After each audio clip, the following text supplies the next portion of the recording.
നമസ്കാരം, എഡിറ്റേഴ്സ് അവറിലേക്ക് സ്വാഗതം. ആദ്യം പ്രധാന വാർത്തകൾ. Flexi Extension Cord. Flexi Electronics and Home Appliances. Flexi. Life Easy. രാഷ്ട്രീയക്കാരുടെയും ക്രിമിനലുകളുടെയും അവിഹിത ബന്ധത്തിൽ അഴിമതി പടർന്നു പന്തലിച്ചുവെന്ന് വിൻസെന്റ് എം പോൾ. ബാബുവിനെതിരായ കേസിൽ നിന്ന് ജേക്കബ് തോമസ് പിന്മാറിയിട്ടില്ല. കെ മാണിക്കെതിരായ കേസ് ഇഴയുന്നതിൽ എ ഗ്രൂപ്പിന് അതൃപ്തി. DGP നിയമനത്തിൽ ഉമ്മൻചാണ്ടി രമേശ് ചെന്നിത്തല തർക്കം. TP സെൻകുമാറിന് വേണ്ടി മുഖ്യമന്ത്രി. മഹേഷ് കുമാർ സിംഗ്ല വരണമെന്ന ആഭ്യന്തര വകുപ്പ്. സീനിയോറിറ്റി സിംഗ്ലയ്ക്ക്. JDU-വിനെ അനുനയിപ്പിക്കാൻ മുഖ്യമന്ത്രി നേരിട്ടിറങ്ങുന്നു. വീരേന്ദ്രകുമാറിനെ നാളെ വീട്ടിലെത്തിക്കാണും. മോഗയിൽ ബലാത്സംഗ ശ്രമത്തിനിടെ കൊല്ലപ്പെട്ട പെൺകുട്ടിയെ അപമാനിച്ച് പഞ്ചാബ് വിദ്യാഭ്യാസ മന്ത്രി. നടന്നത് ദൈവഹിതം. സുരക്ഷ നൽകാൻ മാത്രമേ സർക്കാരിന് കഴിയൂ. നീതി ലഭിക്കാതെ മകളുടെ മൃതദേഹം സംസ്കരിക്കില്ലെന്ന് പെൺകുട്ടിയുടെ അച്ഛൻ. കോഴിക്കോട് നരിക്കുനിയിൽ പ്രതിഷേധത്തിനിടെ മന്ത്രി അബ്ദുറബ്ബിന്റെ കാറിന് നേരെ കല്ലേറ്. ചില്ല് തകർന്നു. 5 DYFI SFI പ്രവർത്തകർ അറസ്റ്റിൽ. 15 രോഗികളെയാണ്, ഗുരുതരമായ പരിക്കേറ്റ 15 രോഗികളെയാണുള്ളത്. ഇതിൽ കൊച്ചു കുട്ടികളടക്കമുള്ളവരുണ്ട്. ഇവരെ എല്ലാം ഇനി കാഠ്മണ്ഡുവിലെത്തി അടിയന്തര ചികിത്സ നൽകുക എന്നതാണ് ഇവർക്ക് ഇനിയുള്ളത്. നേപ്പാളിലെ ഉൾഗ്രാമങ്ങളിൽ ഇപ്പോഴും ആയിരങ്ങൾ കുടുങ്ങിക്കിടക്കുന്നുവെന്ന് ഇന്ത്യൻ സൈന്യം. രക്ഷാപ്രവർത്തനം തുടരും. കാഠ്മണ്ഡു പഴയ സ്ഥിതിയാകാൻ 5 വർഷമെടുക്കുമെന്ന് വിദഗ്ധർ. മന്ത്രി കെ ബാബുവിനെതിരായ അന്വേഷണത്തിൽ നിന്ന് ജേക്കബ് തോമസ് ഒഴിവായിട്ടില്ലെന്ന് vigilance director Vincent M Paul. ബാർകോഴ കേസന്വേഷണം സത്യസന്ധമായി മുന്നോട്ട് പോകുമെന്നും അദ്ദേഹം പറഞ്ഞു. രാഷ്ട്രീയക്കാരുടെയും ക്രിമിനലുകളുടെയും കൂട്ടുകെട്ടിൽ അഴിമതി പടർന്നു പന്തലിക്കുകയാണ്. അഴിമതി കേസുകൾ നാണക്കേടായി കാണാത്തവരാണ് ഇപ്പോൾ സമൂഹത്തിലുള്ളതെന്ന് അഴിമതി വിരുദ്ധ ദിനാചരണം ഉദ്ഘാടനം ചെയ്യവേ വിൻസെന്റ് എം പോൾ വിമർശിച്ചു. കെ ബാബുവിനെതിരായ അന്വേഷണത്തിൽ നിന്ന് വിജിലൻസ് ADGP ജേക്കബ് തോമസ് ഒഴിവായിട്ടില്ല. ബാർ കോഴ കേസ് അന്വേഷണം സത്യസന്ധമായി മുന്നോട്ട് പോകുമെന്നും വിൻസെന്റ് എം പോൾ അറിയിച്ചു. എല്ലാം കൃത്യമായി സത്യസന്ധമായിട്ട് നടക്കും. ആ കാര്യത്തിൽ യാതൊരു സംശയവും വേണ്ട. അഴിമതി കേസിൽ പെടുന്നത് നാണക്കേടായി കരുതാത്തവരാണ് ഇപ്പോഴുള്ളതെന്ന് അഴിമതി നിർമ്മാർജ്ജന ദിനാചരണം ഉദ്ഘാടനം ചെയ്തുകൊണ്ട് വിൻസെന്റ് എം പോൾ ചൂണ്ടിക്കാട്ടി. ബലാത്സംഗ കേസിൽ പ്രതിയാണെന്ന് പറഞ്ഞാൽ എനിക്ക് വളരെ നാണക്കേടാണ്. അല്ലെങ്കിൽ ഒരു കൊലപാതക കേസിൽ പ്രതിയാണെന്ന് പറഞ്ഞാൽ എനിക്ക് നാണക്കേടാണ്. നേരെ മറിച്ച് ഞാൻ അഴിമതി നടത്തി 5-6 കോടി അതിൽ നിന്നുണ്ടാക്കി, അത് പറഞ്ഞു കഴിയുമ്പോഴേക്കോ അത് വലിയ ഒരു തെറ്റാണോ? രാഷ്ട്രീയക്കാരുടെയും ക്രിമിനലുകളുടെയും കൂട്ടുകെട്ടിൽ അഴിമതി പടർന്നു പന്തലിക്കുകയാണെന്നും വിൻസെന്റ് എം പോൾ കൂട്ടിച്ചേർത്തു. അഴിമതിക്കാരായ രാഷ്ട്രീയക്കാര്, അഴിമതിക്കാരായ ഉദ്യോഗസ്ഥര്, ക്രിമിനൽസ്, ഈ 3 പേരും കൂടെ ഒരു കൂട്ടുകെട്ടിലാണ്. സമൂഹത്തിൽ അറിയപ്പെടുന്ന അഴിമതിക്കാരായിട്ടുള്ളവരെ നമ്മൾ തിരഞ്ഞെടുത്ത് മുകളിലേക്ക് വിടാൻ പാടില്ല. നിയമ നടപടികളിലെ കാലതാമസം അഴിമതിക്കാർക്ക് അനുഗ്രഹമാവുകയാണ്. പുതിയ കാലഘട്ടത്തിലും അഴിമതിക്ക് എടുത്തു പറയാവുന്ന മാറ്റങ്ങളില്ലെന്ന് അദ്ദേഹം വ്യക്തമാക്കി. അഴിമതി കണ്ടെത്തേണ്ട വകുപ്പുകൾക്ക് മുകളിലും ഡെമോക്രസിന്റെ വാളുകളുണ്ടെന്നും വിൻസെന്റ് എം പോൾ കൂട്ടിച്ചേർത്തു. റിപ്പോർട്ടർ, തിരുവനന്തപുരം.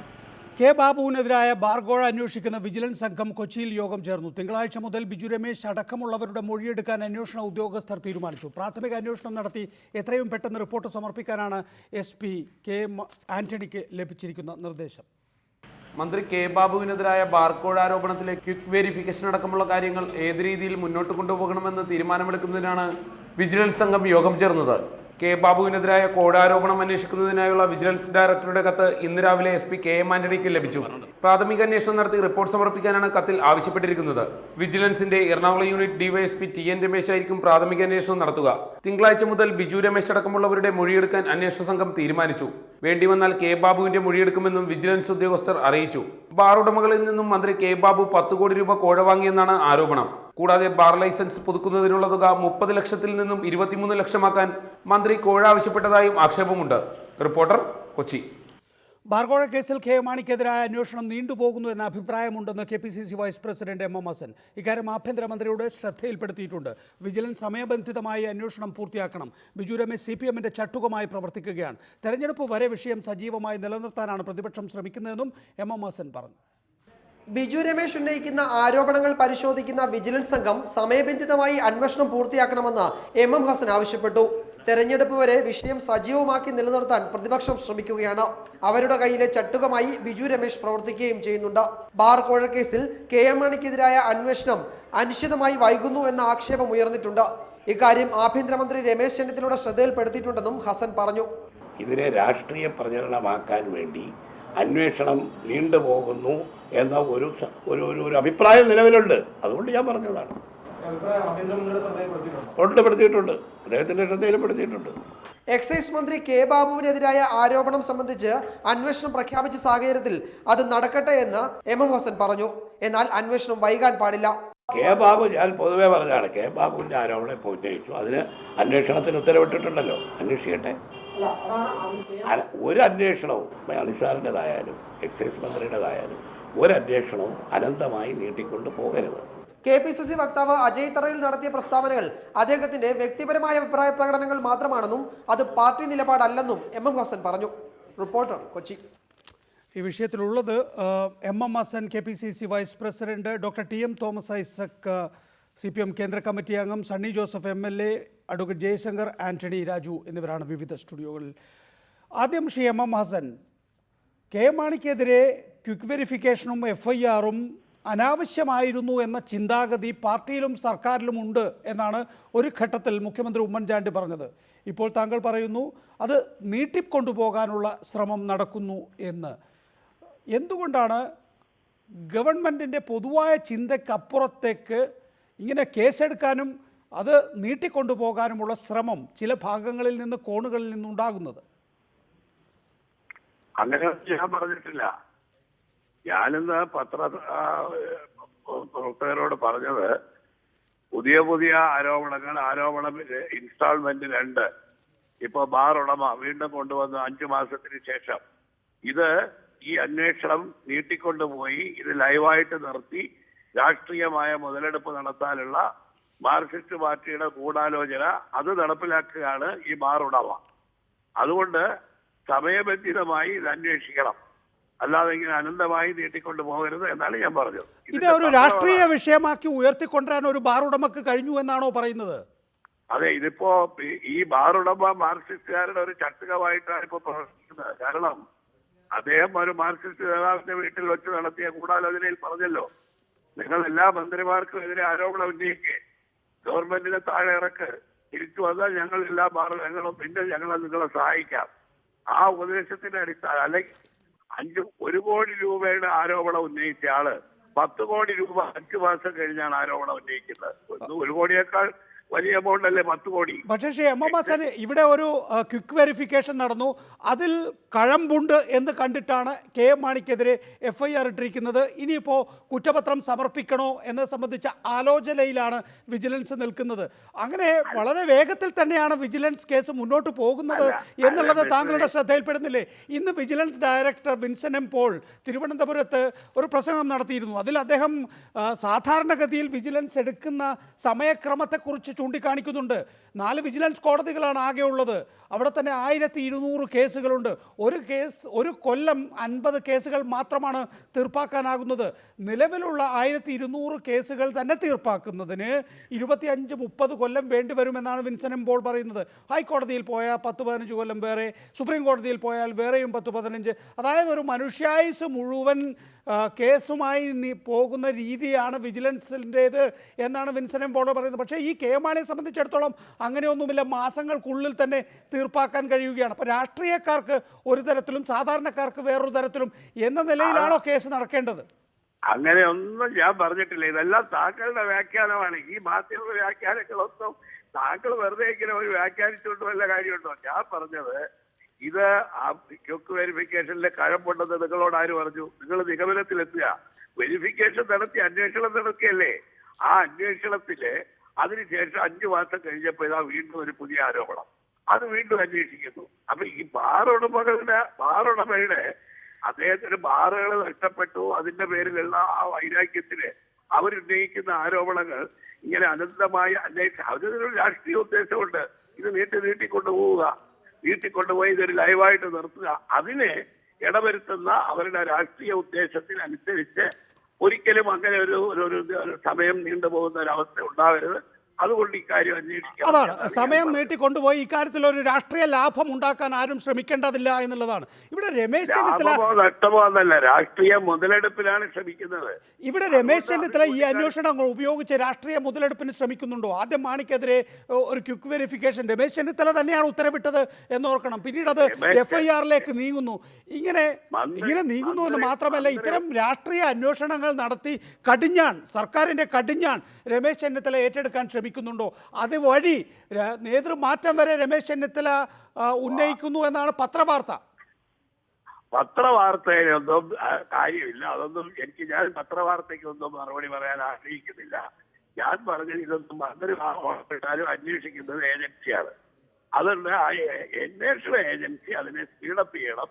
എത്രയും വേഗം ഇതിന്റെ ഈ അന്വേഷണം നടത്തി അതിന്റെ നിജസ്ഥിതി പുറത്തു കൊണ്ടുവരണം എന്നേ പറഞ്ഞുള്ളൂ. ഈ ആവശ്യം ആരോടാണ് ശ്രീ M.M. ഹസൻ താങ്കൾ ഉന്നയിക്കുന്നത്? KPCC വൈസ് പ്രസിഡന്റിലാണല്ലോ താങ്കൾ. വേഗം അന്വേഷണം പൂർത്തിയാക്കണമെന്ന് ആരോടാണ് താങ്കൾ ആവശ്യപ്പെടുന്നത്? അന്വേഷണ ഏജൻസിയോടല്ലാതെ പിന്നെ ആരോടാ പറയുന്നത്? 5 മാസം അന്വേഷണ ഏജൻസിയെ നിയന്ത്രിക്കുന്നത് ആഭ്യന്തരമന്ത്രിയല്ലേ? അങ്ങനെ അതൊന്നും ശരിയല്ല. അന്വേഷണത്തിലൊന്നും ആഭ്യന്തരമന്ത്രി ഇടപെടാറില്ല. KPCC വൈസ് പ്രസിഡന്റ് പറഞ്ഞ അന്വേഷണ ഏജൻസിക്ക് വേഗത്തിലാക്കാൻ കഴിയുമോ? അതേസമയം ഞാൻ പറഞ്ഞത് ഞാനൊരു പൊതു രാഷ്ട്രീയ പ്രവർത്തകനാണ്. KPCC വൈസ് പ്രസിഡന്റ് എന്നുള്ളത് മാറ്റിവെക്കുക. ഇത് ഈ രാഷ്ട്രീയ തന്ത്രം ചൂണ്ടിക്കാണിച്ചു ഞാൻ. കാരണം ഇപ്പോ നേരത്തെ പറഞ്ഞു 1 കോടി കൊടുത്തു, അത് അന്വേഷണം നടക്കുന്നു. ഇപ്പൊ പറഞ്ഞു 10 കോടി കൊടുത്തു. അത് ഇനി 1 മാസം കഴിയുമ്പോൾ വേറൊരു മന്ത്രിക്ക് കൊടുത്തു എന്ന് പറയും. ഇതെല്ലാം അന്വേഷിച്ച് ഇതിനെ നീട്ടിക്കൊണ്ടുപോയി ഇത് ലൈവായിട്ട് നിർത്താനുള്ള തന്ത്രം, അതാണ് ഈ ബാർ ഉടമയിൽ നിന്ന് ഇപ്പോൾ ഉണ്ടായിട്ടുള്ളത്. ദയവായി തുടരുക. ഞാൻ ഡോക്ടർ ഐസക്കിലേക്ക് പോയി വളരെ വേഗത്തിൽ താങ്കളിലേക്ക് തിരികെ എത്താം. ഡോക്ടർ ഐസക്ക്, രമേശ് ചെന്നിത്തല നേതൃമാറ്റം വേണം എന്ന ആവശ്യം ആരെക്കൊണ്ടും പറയിക്കാതെ തന്നെ അങ്ങനെ ഒരു വിഷയം മുഖ്യമന്ത്രിക്ക് ചുറ്റും നിർത്തിയിരിക്കുന്നു. അത് ഇപ്പോൾ KPCC വൈസ് പ്രസിഡന്റ് കൂടിയായ ശ്രീ M.M. ഹസൻ കണ്ടെത്തുന്നു. ഇത് പറ്റില്ല, ഇങ്ങനെ അന്വേഷിച്ച് മുന്നോട്ട് പോകാനൊന്നും കഴിയില്ല. ഒന്നുകിൽ ആ കാര്യത്തിൽ വേഗം തീർപ്പ് കൽപ്പിക്കുക, അല്ലെങ്കിൽ ഈ അന്വേഷണങ്ങളൊക്കെ വേണ്ടെന്ന് വെക്കുക. അതാണല്ലോ മുഖ്യമന്ത്രി ഉമ്മൻചാണ്ടി പറഞ്ഞത്. ഇങ്ങനെ ഒരു അന്വേഷണം തന്നെ ആവശ്യമില്ലായിരുന്നു എന്ന് ഗവൺമെൻറ്റിൽ ഒരു ഭാഗം കരുതിയിരുന്നു. പിന്നെ അത് അന്വേഷണവുമായി മുന്നോട്ട് പോയതാണ്. ഇപ്പോൾ ശ്രീ M.M. ഹസൻ പറയുകയാണ് അങ്ങനെ അന്വേഷണം നീട്ടിക്കൊണ്ടു പോകാനൊന്നും പറ്റില്ല. ഇവർ ഭയക്കുന്നത് എന്താണ് എന്നാണ് താങ്കളുടെ നിഗമനം?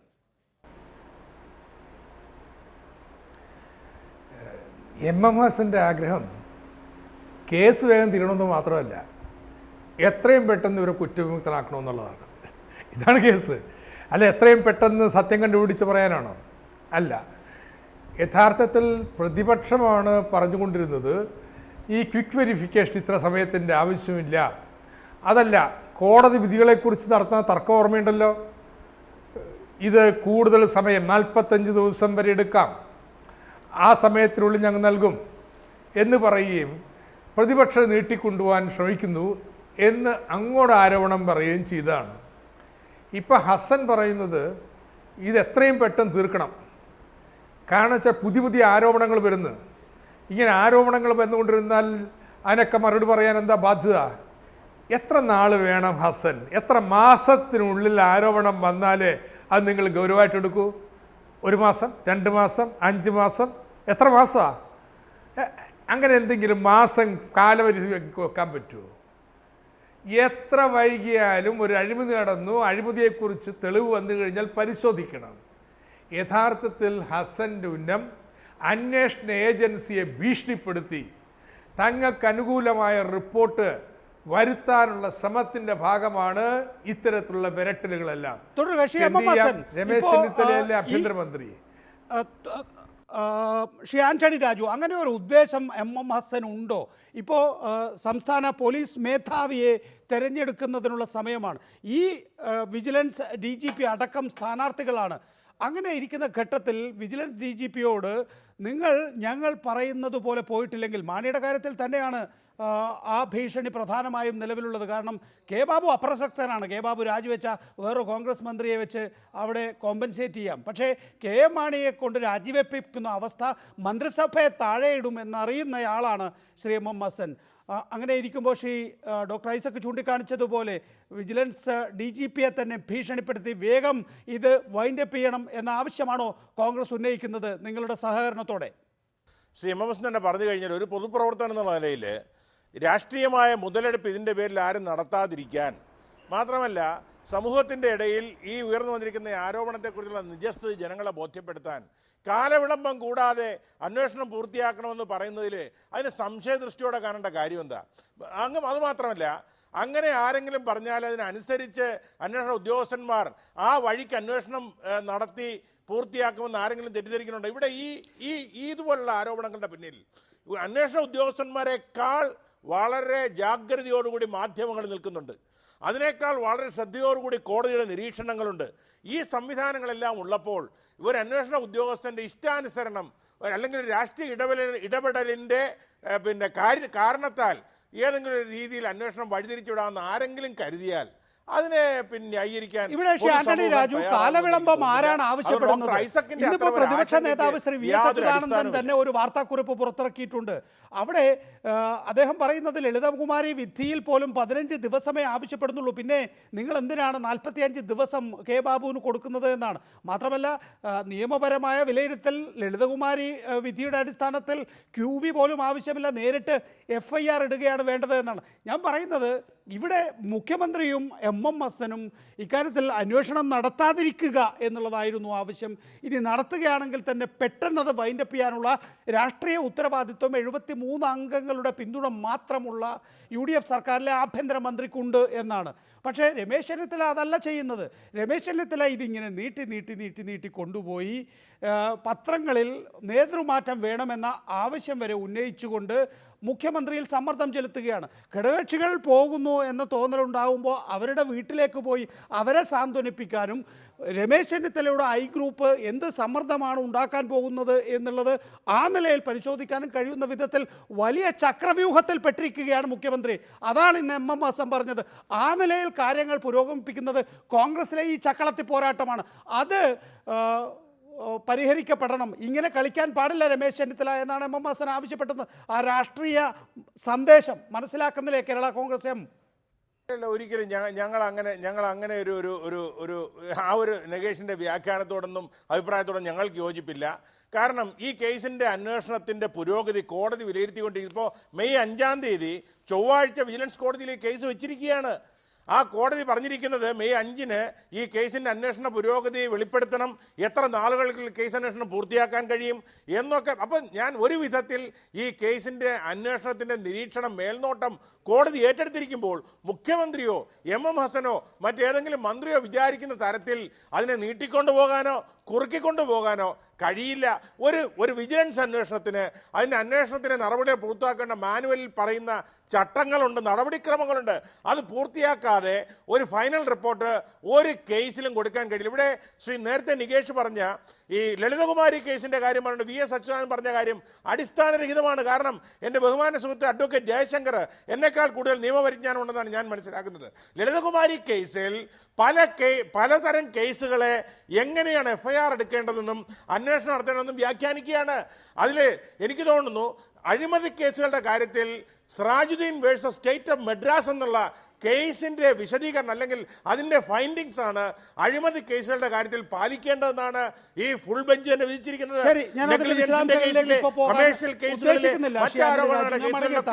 വിവിധ കാലഘട്ടങ്ങളിൽ വിവിധ കോടതികൾ പുറപ്പെടുവിച്ചിട്ടുള്ള കേസുകളുടെ ആധാരമാക്കി അത് വിശകലനം ചെയ്ത് ഓരോ രാജു അഴിമതി ഇന്നെന്തോ ഒരു കറപ്ഷൻ വിരുദ്ധ ദിനമാണ്. അപ്പോൾ അതിൻ്റെ ഒരു ഉദ്ഘാടന പ്രസംഗം നടത്തിക്കൊണ്ട് ശ്രീ വിൻസെൻ്റ് എം പോൾ പറയുന്നത് അഴിമതിയിലേക്ക് നയിക്കുന്നത് അഴിമതിക്കാരായ രാഷ്ട്രീയക്കാരും അഴിമതിക്കാരായ ഉദ്യോഗസ്ഥരും ക്രിമിനലുകളും തമ്മിലുള്ള കൂട്ടുകെട്ടാണ്. പരസ്പരം പുറംചൊറിയുന്ന സംവിധാനം ദീർഘകാലം പോലീസ് സേനയിൽ പ്രവർത്തിച്ചിട്ടുള്ള, സമീപകാലത്ത് വിജിലൻസിനെ ശരിയാവണ്ണം നയിച്ചിട്ടുള്ള അതിൻ്റെ മേധാവി പറയുകയാണ് അങ്ങനെയുള്ള അഴിമതിക്കാരെ തെരഞ്ഞെടുത്ത് അയക്കാൻ പാടില്ല എന്നൊരു ആഹ്വാനം ഇപ്പോൾ വിജിലൻസ് DGPയുടെ ഭാഗത്ത് നിന്ന് ഉണ്ടാകുന്നത് യാദൃച്ഛികമാണോ? യാദൃച്ഛികമല്ല. അദ്ദേഹം പറഞ്ഞാൽ അക്ഷരാർത്ഥത്തിൽ സത്യമാണ്. അതിപ്പോൾ ഇടതുപക്ഷം ഭരിക്കുമ്പോഴും വലതുപക്ഷം ഭരിക്കുമ്പോഴും ഒക്കെ സംഭവിക്കുന്നത് നമുക്കറിയാമല്ലോ. ഇപ്പോൾ കഴിഞ്ഞ മന്ത്രിസഭയിൽ ഏറ്റവും അഴിമതി ആരോപണം വിധേയനായ ആൾ എളമരം കരീമാണ്. കരീമിനെതിരെ ഒരു വിജിലൻസ് കേസെങ്കിലും ഉണ്ട്. അതിന് മുമ്പത്തെ മന്ത്രിസഭയിൽ കുഞ്ഞാലിക്കുട്ടിയായിരുന്നു. കുഞ്ഞാലിക്കുട്ടിക്കെതിരായിട്ട് ഇടതുപക്ഷക്കാർ എന്തെങ്കിലും ഡോക്ടർ ഐസക് അടക്കമുള്ള ആൾക്കാർ ഭരിച്ചപ്പോൾ ഒരു നടപടി ഉണ്ടായില്ലോ. ആകെ കേസുണ്ടായത് MK മുനീറിനെതിരായിട്ട് മാത്രമാണ്. അത് തന്നെ എന്തുകൊണ്ടാണ്? മുനീർ ഇന്ത്യ വിഷൻ ചാനലിൻ്റെ ചെയർമാനായിരുന്നുകൊണ്ടും ഇന്ത്യ വിഷൻ ചാനൽ പിണറായി വിജയനെതിരായിട്ട് പല വാർത്തകൾ കൊടുക്കുകയും CPM ഔദ്യോഗിക പക്ഷത്തിനെതിരായിട്ടുള്ള വാർത്തകൾ കൊടുക്കുകയും ചെയ്തുകൊണ്ടാണ്. അല്ലെങ്കിൽ ഇത്രയധികം അഴിമതിക്കാർ UDF മിനിസ്ട്രിയിലുണ്ടായിട്ട് MK മുനീറിനെ മാത്രമായിട്ട് പിടിക്കേണ്ട ആവശ്യമുള്ളൂ. മുനീർ അഴിമതിക്കാരനല്ലോ എന്നുള്ളതല്ല വിഷയം. അപ്പോൾ ഇത് പലപ്പോഴും പല താല്പര്യങ്ങൾ വെച്ചിട്ടാണ് ഇങ്ങനെയുള്ള അന്വേഷണം. പിന്നെ കാലവിളംബം, ജയലളിതയുടെ കേസെന്ന് നോക്കിയാൽ പോരെ. എന്തുകൊണ്ടാണ് ജയലളിത ശിക്ഷിച്ചത്? അതിൻ്റെ വിചാരണ കർണാടകത്തിലേക്ക് മാറ്റിയത് കൊണ്ടാണ്. പ്രോസിക്യൂട്ടർ അടക്കം സുപ്രീം കോടതി തീരുമാനിച്ചതുകൊണ്ടാണ്. എത്രയോ കേസുകൾ, ബാലകൃഷ്ണപിള്ളയുടെ കേസ്, എത്രയോ കേസുകൾ നമുക്കറിയാവുന്ന പോലെ 100 കേസുകൾ, അഴിമതി കേസുകൾ. പാമോയിൽ കേസ് എവിടെ കിടക്കുന്നു? ഏത് കൊല്ലത്തിൽ തുടങ്ങിയതാണ്? 1993 തുടങ്ങിയതാണ്. കരുണാകരന് കിട്ടാത്ത സൗജന്യം എങ്ങനെ കെ മാണിക്കും കെ ബാബുവിനും കിട്ടുന്നു എന്ന അത്ഭുതം കൂറിയത് KPCC വക്താവ് കൂടിയായ ശ്രീ കെ ബാബുവാണ്. നേരത്തെ പറഞ്ഞതുപോലെ അജയ് തറയിൽ. അപ്പോൾ ഈ കാര്യത്തിലെല്ലാം തന്നെ ഈ ക്രിമിനൽ ഉദ്യോഗസ്ഥ രാഷ്ട്രീയ കൂട്ടുകെട്ടാണ് ഇത്രയും വലിയ അഴിമതി ഉണ്ടാക്കുന്നത്. നമുക്ക് ഇതൊക്കെ മാമൂലുകളായി മാറിയോ? ഇതൊക്കെ അങ്ങനെ നടക്കൂ എന്ന നിലയിലേക്ക് കാര്യങ്ങൾ എത്തിപ്പോയോ? കാര്യങ്ങൾ വഷളാക്കുന്നതിന് രാഷ്ട്രീയക്കാർ മാത്രമല്ല, കോടതിയുടെ ഭാഗത്തും വലിയ കുഴപ്പമുണ്ട്. ഒരു കേസ് രജിസ്റ്റർ ചെയ്യുമ്പോഴത്തേക്കും FIRന് കോടതി സ്റ്റേ കൊടുക്കും. അത് കഴിഞ്ഞ് ചാർജ് ഷീറ്റ് വരുമ്പോൾ ഓരോ പ്രതികളായിട്ട് ഹൈക്കോടതിയെ സമീപിച്ച് അതിന് സ്റ്റേ വാങ്ങിക്കും. അങ്ങനെയല്ലേ പാമോയിൽ കേസൊക്കെ ഇതുവരെ എത്തിയത്. ഒരു പ്രതി സുപ്രീം കോടതിയിൽ പോകും, അത് തള്ളി കഴിയുമ്പോൾ അടുത്ത പ്രതി പോകും.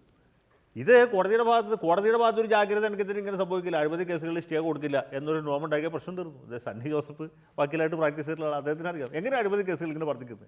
ഇത് വിൻസനം പോലൊരു ഉദ്യോഗസ്ഥൻ, തൊപ്പി വെച്ച പോലീസ് ഉദ്യോഗസ്ഥനായിട്ട് അദ്ദേഹത്തിന് കോടതിയെ കുറ്റം പറയാൻ പറ്റില്ല. അതുകൊണ്ട് അദ്ദേഹം പറഞ്ഞില്ല. അപ്പോൾ എനിക്ക് പറയാം, എനിക്ക് ധൈര്യമായിട്ട് പറയാം. കാരണം 4 വിജിലൻസ് കോടതികൾ പറഞ്ഞത്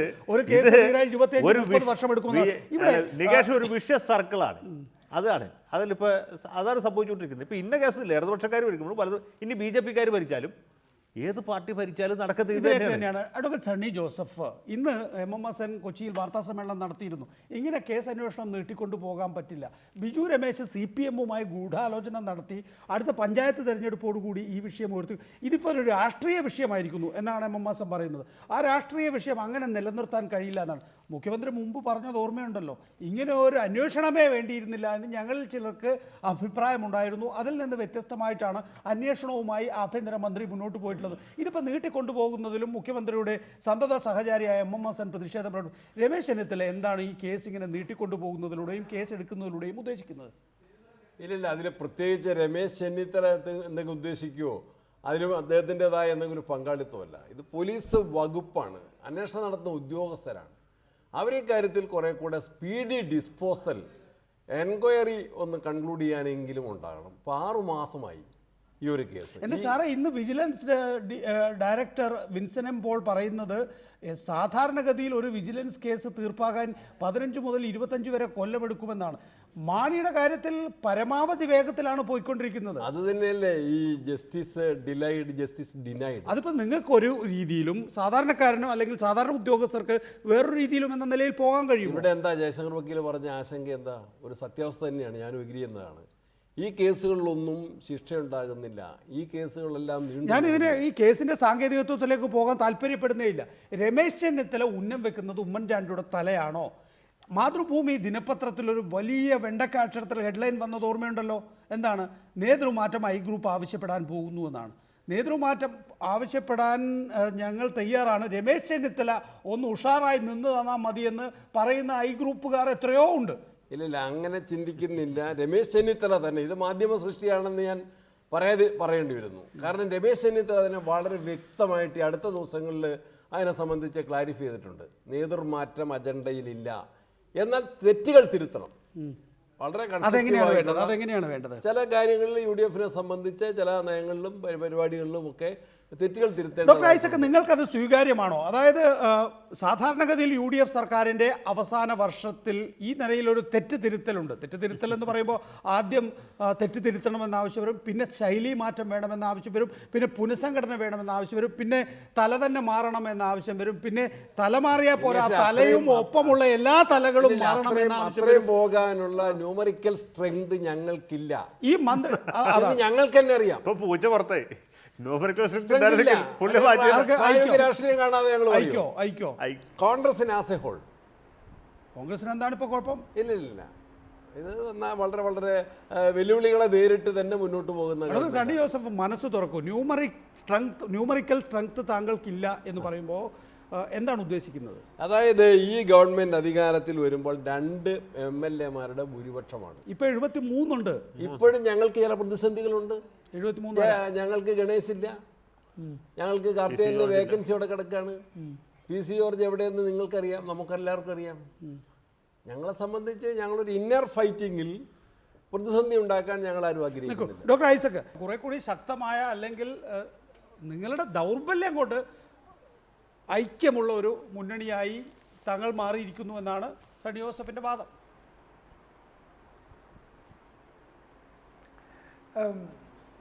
ഞങ്ങളുടെ ദൗർബല്യം എന്താ? ഇവരാരെങ്കിലും കാല് മാറ്റി ഇപ്പോൾ ഒരു സർക്കാർ ഉണ്ടാക്കാൻ ഞങ്ങളില്ല എന്നുള്ളതാണ് ദൗർബല്യം. ഒരു തെരഞ്ഞെടുപ്പിലൂടെ അല്ലാതെ ഇടതുപക്ഷ ജനാധിപത്യ മുന്നണി അധികാരത്തിലേക്കില്ല. അത് ചില പ്രശ്നങ്ങൾ സൃഷ്ടിക്കുന്നുണ്ട്. എന്നാൽ തെരഞ്ഞെടുപ്പിലോട്ട് അടുക്കട്ടെ, ഇന്നത്തെ ഈ സ്ഥിതിയായിരിക്കില്ല. ഇന്നുള്ള നടക്കുന്ന പല തർക്കങ്ങളും അന്ന് പൊട്ടിത്തെറിയായിട്ട് വരും. അതുകൊണ്ട് ഇത് ഞങ്ങളുടെ ദൗർബല്യമൊന്നുമല്ല. ഞങ്ങൾ അത്തരത്തിൽ കാലുമാറ്റത്തിലൂടെ സർക്കാർ രൂപീകരിക്കേണ്ടെന്നുള്ള സുനിശ്ചിതമായ തീരുമാനത്തിൻ്റെ അടിസ്ഥാനത്തിലാണ്. അത് ദൗർബല്യമായിട്ട് ഞങ്ങൾ കാണുന്നില്ല. അവസാനമായി TVR ഷേണായി കഴിഞ്ഞ ദിവസം കേരളത്തിൽ വന്ന് പറഞ്ഞു, ഈ പിണറായി വിജയന് കോൺഫിഡൻസ് ഇല്ലാത്തതുകൊണ്ടാണ് ഉമ്മൻചാണ്ടി നിലനിൽക്കുന്നതെന്ന്. അതൊരു വ്യാഖ്യാനം മാത്രമാണ്. പക്ഷേ സത്യത്തിൽ ഞാൻ നേരത്തെ പറഞ്ഞ പോലെ EMS പലതവണ ആവർത്തിച്ചിട്ടുള്ള പോലെ ഒരു UDF സർക്കാരിനെ തള്ളി താഴെ ഇട്ടിട്ട് അവിടെ മറ്റൊരു സംവിധാനം ഉണ്ടാക്കുന്നത് ഇടതുപക്ഷ മുന്നോട്ട് പ്രഖ്യാപിത നയത്തിനെതിരെ. ഇലക്ഷന് പോകാം, പക്ഷേ അത് ഒരു പക്ഷേ മന്ത്രിസഭ അല്ലെങ്കിൽ നിയമസഭ നേരത്തെ പിരിച്ചുവിട്ട് തെരഞ്ഞെടുപ്പിന് തയ്യാറാകാൻ എത്ര MLA-മാർ സന്നദ്ധരാവും? അത് സാധ്യത കുറവാണ്. അങ്ങനെ ഒരു സന്നിഗ്ധാവസ്ഥയിലേക്ക് കൊണ്ടുപോകാൻ എത്ര MLA-മാർ തയ്യാറാവുന്നതിനെ ആശ്രയിച്ചിട്ടാണ് അങ്ങനെ ഒരു സാഹചര്യം നിൽക്കുക. സാധാരണ ഗതിയിൽ LDF അതിനെ പ്രോത്സാഹിപ്പിക്കാറില്ല. കാരണം ഇവരിരുന്ന് പരമാവധി നാട്ടുകാരെ വെറുപ്പിക്കട്ടെ. പിന്നെ നികേഷ് നേരത്തെ ചോദിച്ചൊരു ചോദ്യമുണ്ട്, ഈ മുഖ്യമന്ത്രിയെ മാറ്റിയിട്ട് മന്ത്രിസഭയുടെ പ്രതിച്ഛായ മെച്ചപ്പെടുത്താം. ഒന്ന് ആലോചിച്ച് നോക്കൂ. ഉമ്മൻചാണ്ടിയെ നമുക്ക് മാറ്റാം, അദ്ദേഹത്തിൻ്റെ കൂടെയുള്ള എല്ലാ കോൺഗ്രസ്സുകാരെയും മാറ്റാം. ഇപ്പോൾ കെ ബാബുവിൻ്റെ കാര്യത്തിൽ വേറെ ബുദ്ധിമുട്ടുണ്ട്. ഈഴവ സമുദായത്തിൽ നിന്ന് കെ ബാബുവും അതുപോലെ തന്നെ അടൂർ പ്രകാശും മാത്രമേ ഉള്ളൂ. നമ്മുടെ അച്യുതൻ, അദ്ദേഹത്തിന് മറ്റേ ഈ കച്ചവടം കഴിഞ്ഞിട്ട് മറ്റൊരു സമയം ഉണ്ടാവില്ല. അതാണ് അദ്ദേഹം വേണ്ടെന്ന് പറഞ്ഞാൽ. അല്ലെങ്കിൽ അദ്ദേഹത്തിന് നേരത്തെ ആകാൻ വരുന്നത്. ഇവരെക്കളൊക്കെ സീനിയറാണ്, അടൂർ പ്രകാശിനേക്കാളൊക്കെ സീനിയറാണ്. ഇവിടെ പ്രശ്നം അതല്ല. അങ്ങനെയൊക്കെയുള്ള പ്രശ്നങ്ങൾ ഒഴിച്ചാൽ കോൺഗ്രസിൻ്റെ എല്ലാ MLA-മാരെയും എല്ലാ മന്ത്രിമാരെയും മാറ്റാം. ഇപ്പോൾ ഉള്ളതിനേക്കാളും നല്ല ആളുകൾ പുറത്ത് നിൽക്കുകയാണ്. ഉദാഹരണത്തിന് VS ശിവകുമാറിനേക്കാളും മന്ത്രിയായിരിക്കും 3 ഇരട്ടി യോഗ്യനാണ് VD സതീശൻ. മുരളീധരനുണ്ട്, ഒരുപാട് പേരുണ്ട്. ഞാൻ സണ്ണി ജോസഫ് അടക്കം ഞാൻ സണ്ണി ജോസഫിന് ഇരുത്തിക്കൊണ്ട് പറഞ്ഞ പറയാം. പക്ഷെ പ്രശ്നം അതല്ല. അവരെ മാറ്റാം. അബ്ദുൾ റബ്ബിനെ മാറ്റാൻ പറ്റുമോ? ഒന്ന് ആലോചിച്ച് നോക്കൂ. ഇബ്രാഹിം കുഞ്ഞിനെ മാറ്റാൻ പറ്റുമോ? അത് പാണക്കാട്ടിൽ നിന്നുള്ള അപ്പോയിൻമെൻറ്റാണ്. അവരെ വച്ചുകൊണ്ട് ഇനി തെരഞ്ഞെടുപ്പിന് പോയ രമേശ് ചെന്നിത്തലയല്ല AK ആന്റണി മുഖ്യമന്ത്രി. ഞാൻ പറയട്ടെ, രമേശ് ചെന്നിത്തലയെ മാറ്റി വേണ്ടെന്ന് വയ്ക്കും. ഉമ്മൻചാണ്ടിയെ മാറ്റി നല്ല ഇമേജുള്ള സുധീരനെ മുഖ്യമന്ത്രിയാക്കാം, അല്ലെങ്കിൽ AK ആന്റണി മുഖ്യമന്ത്രിയാക്കാം. അപ്പോൾ ഒരു പ്രയാസമുണ്ട്. ഉപതെരഞ്ഞെടുപ്പിൽ നിർത്തി വിജയിപ്പിക്കുക. അതുകൂടി ഒഴിവാക്കിയാൽ അവരെ രണ്ടുപേരെ നിർത്തിയാൽ പോലും ഇന്നത്തെ നിലയ്ക്ക് ക്ലച്ച് പിടിക്കില്ല. കാരണം ഇതുപോലെയുള്ള ഉരുപ്പടികൾ അവിടെ ഇരിക്കല്ലേ. PK കുഞ്ഞാലിക്കുട്ടി,